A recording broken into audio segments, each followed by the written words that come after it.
पुनर्जन्म दुःखालयम शाश्वतम न प्रवन्ति महात्मानः संसिद्धिं परमां गतः। भगवान कहते हैं कि जो महात्मा गण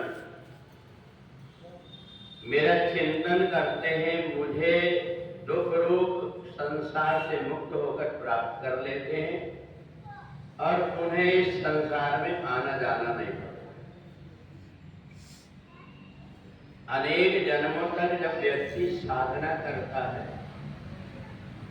तब उसका मन परमात्मा में लगता है। इसको भगवान ने कहा बहुनाम जन्मनाम वंदे ज्ञानवान माम प्रपद्यते। अनेकों जन्म के बाद में परमात्मा का ज्ञान हो पाता है। हम अपने परिवार को तो जानते हैं परंतु हम परमात्मा को नहीं जान पाते। जिस परमात्मा ने संसार में जन्म दिया है, तो ये कहा जाता है कि नर सहस्त्र में सुनहु पुरारी कोई एक होए धर्मव्रतधारी। हजारों व्यक्ति में कोई ऐसा होता है जो परिवार की मोह माया को छोड़ करके और ये चिंतन करता है कि संसार को बनाने वाले परमात्मा ने जो भी बनाया हुआ है, इस संसार को बनाने के पीछे उसका क्या उद्देश्य रहा होगा, और वो परमात्मा की चिंतन करता है, उनकी खोज करता है। कई बार माला जप करके और अध्यात्म में अपने आप को लगाता है, कई बार ध्यान करके, कई बार प्राणायाम करके, समाधि लगा करके उस परमात्मा की अनुभूति करना चाहता है।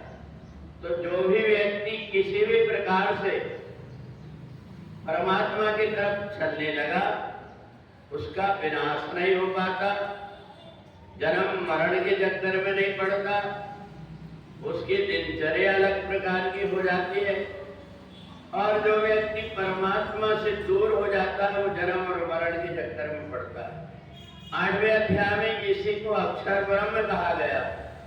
मनुष्य शरीर प्राप्त करके जिसने परमात्मा को प्राप्त कर लिया, जन्म और मरण जिसका छूट गया, वह व्यक्ति अक्षर ब्रह्म को प्राप्त हो जाता है।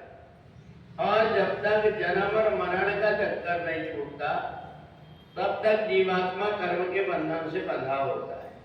और इसलिए जन्म और मरण के बंधन से मुक्त होने के लिए जिस व्यक्ति ने परमात्मा की भक्ति नहीं किया, कई प्रकार के उपाय करता है, परंतु जब तक के वह परमात्मा की भक्ति नहीं करता, तब तक उसका उद्धार नहीं हो सकता, चाहे तुम कितने भी पिंड दान कर दो।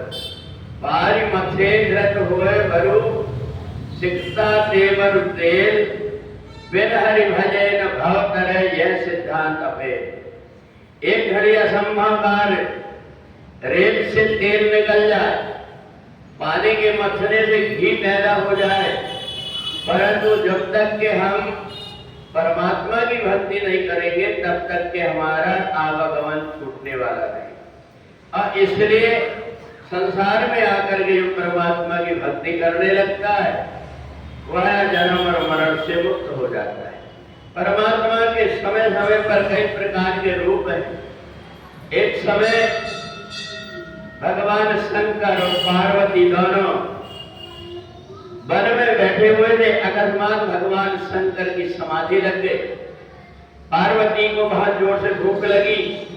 उन्होंने कई बार भगवान शंकर से कहा कि मेरे को भूख लगी। भगवान शंकर ने ध्यान नहीं दिया। पार्वती ने बड़ा क्रोधित अपना कालरात्रि का रूप बना करके भगवान शंकर को वैसे की वैसी निगल गई।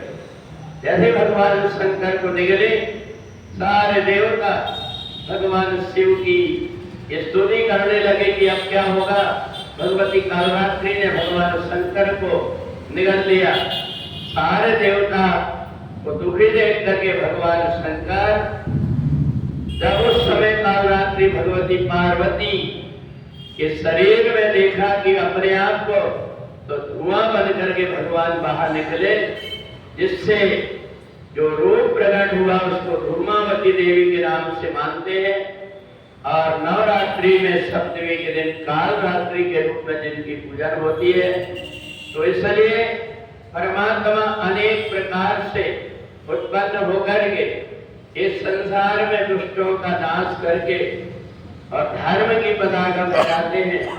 तो इसलिए जो भी व्यक्ति धर्म के रास्ते में चलता है, परमात्मा की भक्ति करता है, उसका आवागमन के बंधन छूट जाता है। बोले वृंदावन बिहारी लाल की